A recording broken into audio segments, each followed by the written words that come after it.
as long as I can go with them every now and then. And I'm getting to the point where I like getting the dog ready and let somebody else take him go catch some wild game. Yeah. Right. I get the dog ready. I get the dog in shape. Get some young guy come get him, and usually buy the dog first and then bring him back to me. I'll get him in shape, and they go catch wild game with him. And then when they want to learn how, they come spend time. That's what I was really hoping to find here, and I'm not having much success at it. Is I really would like to have a young guy that wants to learn about American Pit Bull Terriers. That really wants to learn the whole gamut, from A to Z.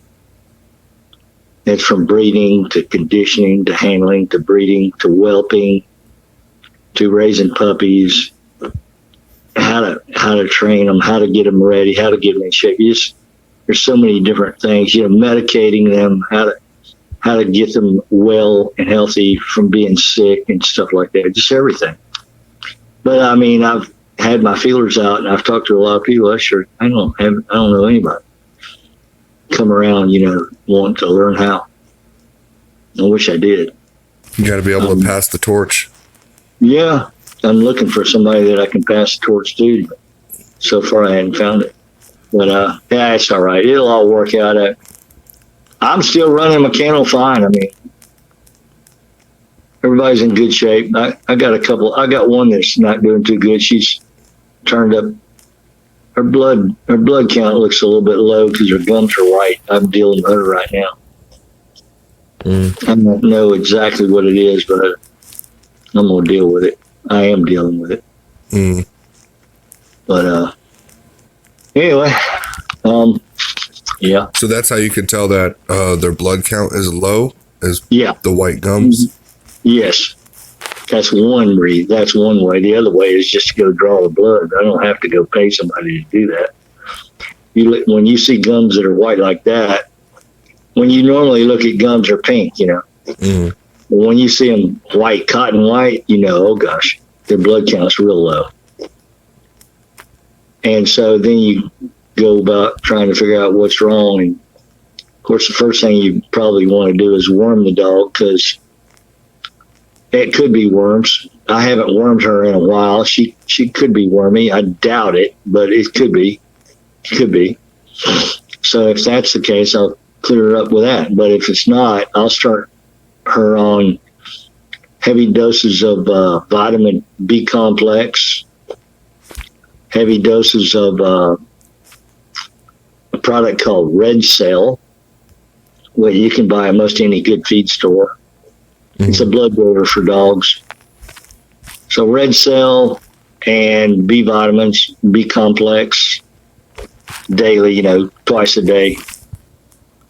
And then a good healthy diet and all the other things that go with that. Of course, once I get her wormed out, if she is wormy, that'll help. I don't know, maybe I can just doctor her back to health. I do what I can without going to the vet, you know what I mean? I had one that had kennel cough. I diagnosed it myself. It's called Bordetella.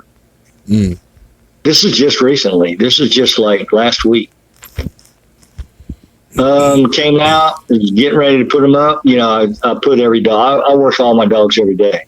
Because every dog gets exercised on my yard. They get exercise. They get off the chain, and they get on the treadmill, or they get walked out on the road, or they get on the turntable. They get out of the kennel, and they get to move around. They get to go play. It's playtime, Right.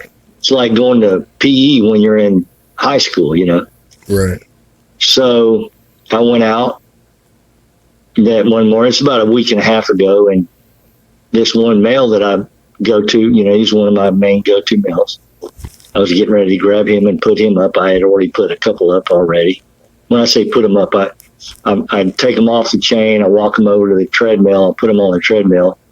I harness them up and lock them into the treadmill, and they start running. And then I just go get the other dogs while they're running. Then I get all the yard. I work the whole yard that way. And then when this one's done, I take him off, put him back, and then go get another one, put him where that one was. So I just have a round robin system going through all the dogs. So get them all exercised that day. Everybody gets to exercise. And, it's about 30 minutes, maybe something like that. It's a maintenance program, which there ain't too many kennels that I know of that are doing that. Mm-hmm. To me, it's almost absolutely essential. Anyway, to my point, I went out, it was about 10 days ago, and this dog was coughing, man. He was like, really coughing. And I thought right away, man, that dog got kennel cough. And it's called Bordetella.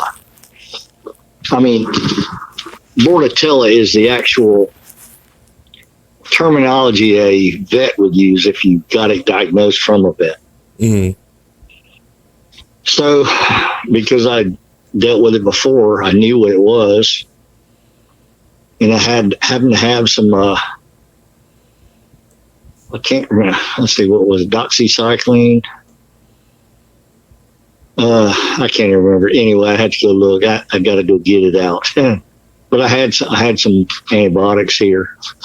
Bordetella is a bacteria, so it's easily treated with the proper antibiotic.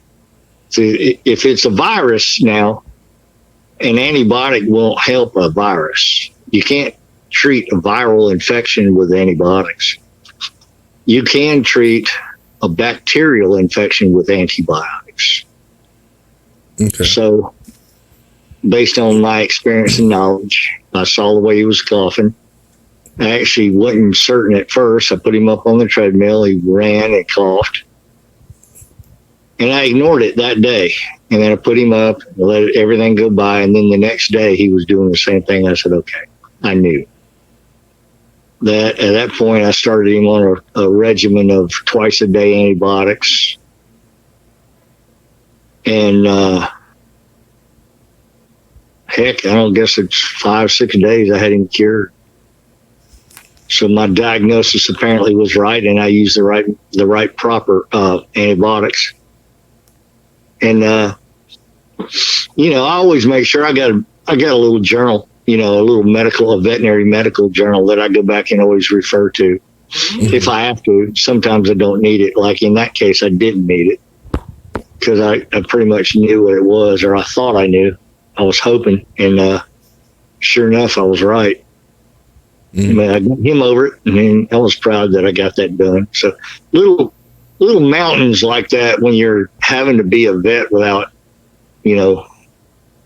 really being. I'm not really a vet, but all the experience I've had in 40 years, I could sure help a vet. I mean, I probably know as much as most any veterinary technician that ever graduated from school. Mm-hmm. Just based on experience. So, not book learning, but experience. Right.